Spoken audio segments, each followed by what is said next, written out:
दोस्तों, एक लड़का अपने ही दोस्त की विधवा पत्नी के साथ दिल्ली के लिए निकलता है। दोस्तों, उसके दोस्त की जो पत्नी थी और उसकी भाभी लग रही थी, वो अपने पति के कंपनी में फंसे कुछ पैसे को लेने के लिए अपने एक देवर के साथ, यूं कह लो अपने पति के दोस्त के साथ दिल्ली जा रही होती है। दोस्तों, सर्दी का महीना था, ठंड भी काफी तेज पड़ रही थी और वो दोनों एक ही ट्रेन के अंदर एक ही सीट पर बैठ करके सफर का एंजॉय कर रहे थे।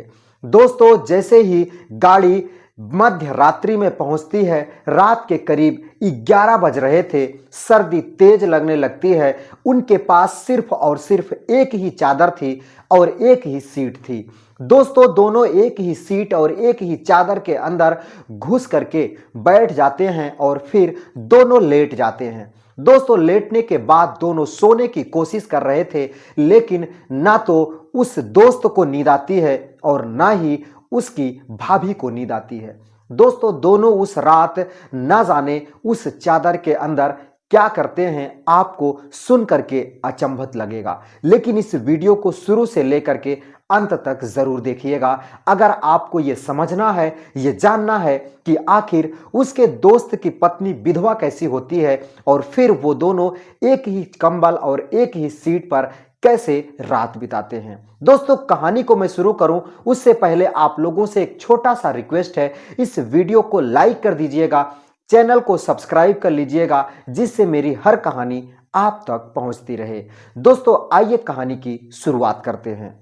दोस्तों, रमेश नाम का लड़का होता है जो कि दिल्ली में जॉब कर रहा था। दोस्तों, वो दिल्ली में इंजीनियर की पद पर जॉब कर रहा था और उसकी जो सैलरी थी वो लगभग 70,000 रुपए महीना थी। दोस्तों, 70,000 रुपए महीना कमाने वाला वो लड़का दिल्ली में अपनी जॉब बहुत ही अच्छे से कर रहा था।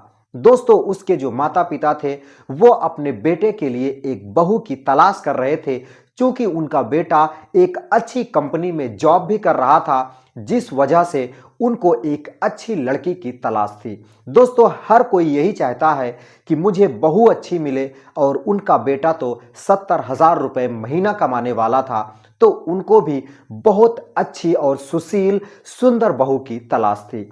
दोस्तों, उनका जो तलाश था वो खत्म होता है और उनको एक बहुत ही खूबसूरत लड़की, यूं कह लो उनकी बहू मिल जाती है। दोस्तों, वो उसे देखते हैं और देखते ही उनको पहली ही नज़र में बहू पसंद आ जाती है और फिर उसकी फोटो अपने बेटे के पास भेजते हैं। तो उनका बेटा जो रमेश था वो उस लड़की को देख करके मस्त हो जाता है और फौरन शादी के लिए हाँ बोल देता है। दोस्तों, वो लड़की जिसका नाम पूनम होता है, वैसे तो देखने में बहुत ही खूबसूरत थी, मानो गुलाब की पंखुड़ी जैसे उसके शरीर का हर एक अंग था। दोस्तों, वो बहुत ही खूबसूरत और बहुत ही सुशील लड़की थी और बहुत ही अच्छी खासी वो पढ़ाई लिखाई भी की थी। दोस्तों, उसके दोस्त की जो शादी होती है उस लड़की के साथ तय हो जाती है और सभी बारात में बहुत ही अच्छे से बारात जाते हैं।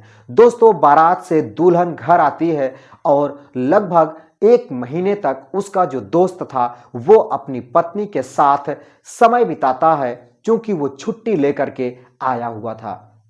दोस्तों, 1 महीने के बाद वो एक बाइक से कहीं जा रहा था और उसका जोरदार एक्सीडेंट हो जाता है। दोस्तों, एक्सीडेंट इतना गंभीर होता है कि उसका जो पति था, जिसका नाम रमेश था, उसको बहुत ही गंभीर चोट आ जाती है।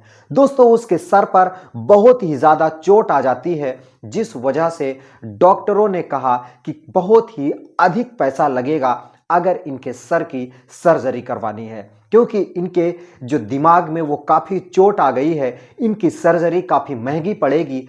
तो उनके घर वालों ने कहा कि जितना भी पैसा लगेगा हम देने के लिए तैयार हैं। दोस्तों, जो पूनम होती है वो अपने हिस्से की ज़मीन बेचने लगती है और अपने हिस्से की सारी ज़मीनें बेच करके 15 लाख रुपए इकट्ठा करके ले जा करके डॉक्टर को दे देती है और डॉक्टर उसके पति रमेश का ऑपरेशन कर देते हैं।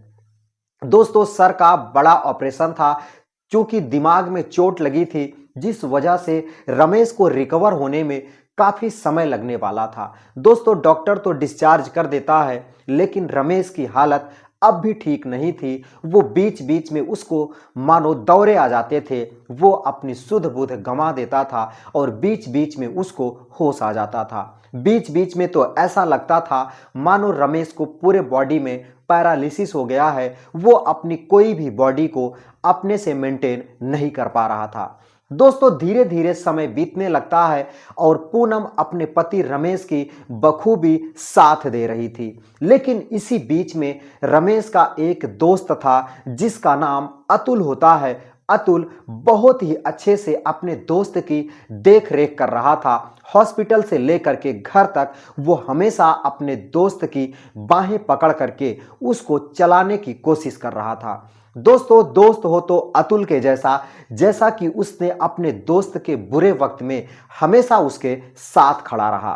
दोस्तों अतुल जब भी जरूरत पड़ती वो पैसे भी दे दिया करता। चूंकि वो भी अच्छी कंपनी में मैनेजर की पद पर जॉब कर रहा था, तो उसके पास भी पैसे की कोई कमी नहीं थी। दोस्तों जैसे ही रमेश थोड़ा ठीक हो रहा था और रमेश को थोड़ा सा होश आ रहा था, उसकी तबीयत बहुत ही अच्छे से रिकवर हो रही थी कि उसी बीच वो मार्केट में घूमने टहलने के लिए गया था।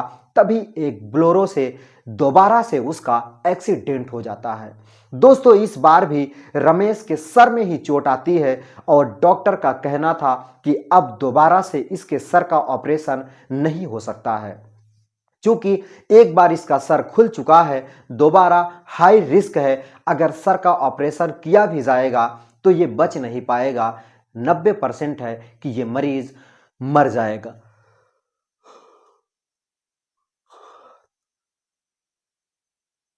90% चांस है कि ये नहीं बच पाएगा और इस ऑपरेशन को हम सक्सेस नहीं कर पाएंगे। दोस्तों अब अतुल अपनी भाभी को देख रहा था, पूनम को, और पूनम अपने दोस्त के, अपने पति के दोस्त को देख रही थी और दोनों एक दूसरे को देख करके रोने लगते हैं और कहते हैं कि भला ऐसा भी कैसे हो सकता है, एक एक्सीडेंट के बाद दूसरा एक्सीडेंट, इनको और सर में ही चोट आना जरूरी था। यूं कह लो ऊपर वाले की ही मर्जी नहीं है कि आपका पति, यूं कह लो कि रमेश इस दुनिया में ना रहे।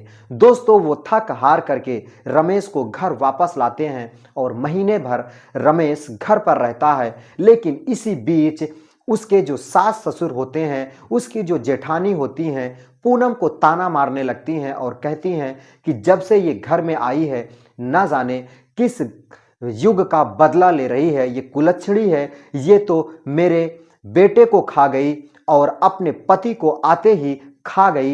ये इस घर में इसका रहना ठीक नहीं है, इसको अलग कर दो, इसको यहां से भगा दो। दोस्तों ये सुन करके पूनम का दिल टूट जाता है और वो अपने आप से बहुत ही ज्यादा रूठ जाती है।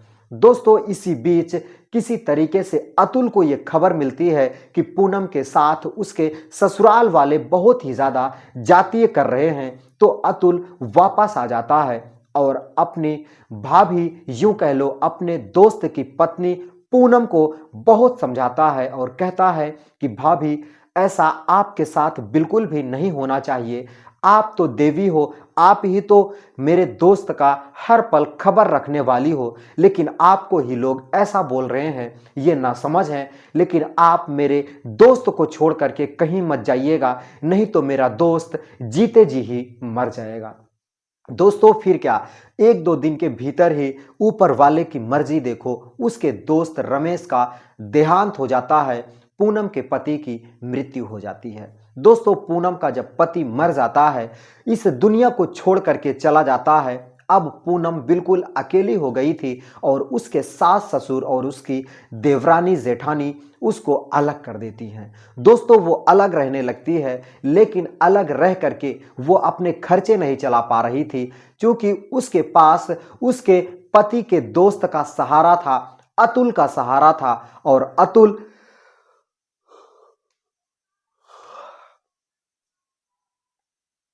और अतुल ही उसको पैसे वगैरह दिया करता था, जिससे उसके खर्चे चल रहे थे। दोस्तों अतुल हमेशा जब भी अपनी जॉब से आता तो मानो वो उसके एक फैमिली का हिस्सा हो चुकी थी। उसको कुछ ना कुछ पैसे से मदद कर दिया करता और उसको जो भी ज़रूरतें होती वो ज़रूरत की चीज़ें उसे ला करके दे दिया करता।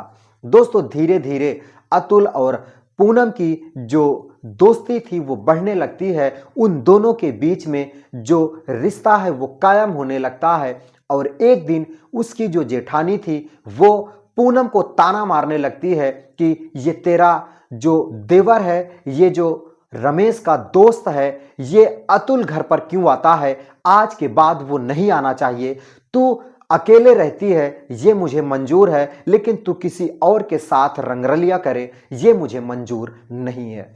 दोस्तों जो पूनम थी उसका जरा भी ऐसा इरादा नहीं था कि वो अतुल के साथ ऐसा भी कुछ कर रही थी, लेकिन फिर भी उसको ये बातें सुनने को मिल रही थी। दोस्तों जब अतुल को ये पता चलता है तो अतुल आकर के उन लोगों को बहुत भला बुरा कहता है और जो पूनम होती है उसका हाथ पकड़ता है और कहता है कि भाभी आप मेरे साथ चलो, हम दोनों यहाँ नहीं रहेंगे और आपको भी इस घर में कोई जगह रहने की नहीं है। अब आप मेरे साथ चलो, हम वहीं रहेंगे जहां ऊपर वाले की मर्जी है। दोस्तों फिर क्या, वो पूनम का हाथ पकड़ता है और उसे लेकर के दिल्ली चल देता है। दोस्तों ट्रेन का सफर था और हल्की हल्की ठंडी भी पड़ रही थी और रात के करीब 11 बजे वो दोनों एक ही सीट पर बैठ करके सफर कर रहे थे और एक ही सीट पर बैठने के साथ साथ उनके पास एक ही चादर थी जिस चादर के अंदर उनको रात बितानी थी। दोस्तों दोनों एक ही चादर के अंदर लेट जाते हैं और उस रात उन दोनों के साथ वो सब कुछ होता है जो एक पति और पत्नी के बीच में होता है। दोस्तों जो पूनम थी वो अतुल को पसंद करने लगी थी और अतुल भी पूनम की खूबसूरती और पूनम के भोलेपन को और उसकी लाचारी को देख करके उसके साथ जिंदगी बिताने की सोच रहा था। दोस्तों फिर क्या, अतुल और पूनम दोनों एक दूसरे के साथ अपनी जिंदगी बिताने लगते हैं। उसी दिल्ली शहर में वो रूम लेकर के किराए पर रहने लगते हैं। दोस्तों अतुल अपनी जॉब कर रहा था, मैनेजर के पद पर था, अच्छा पैसा कमा रहा था और उसको उस शहर के अंदर जीने में कोई दिक्कत नहीं थी। पूनम और अतुल दोनों एक दूसरे के साथ अब अच्छी जिंदगी जी रहे हैं, अच्छी खासी लाइफ स्टाइल जी रहे हैं। ये थी कहानी, आपको कैसी लगी? अगर कहानी ज़रा भी अच्छी लगी हो तो इस वीडियो को लाइक करिएगा, चैनल को सब्सक्राइब करिएगा। मैं मिलता हूँ फिर किसी नई कहानी के साथ किसी नए वीडियो के अंदर। तब तक दीजिए इजाज़त, नमस्कार।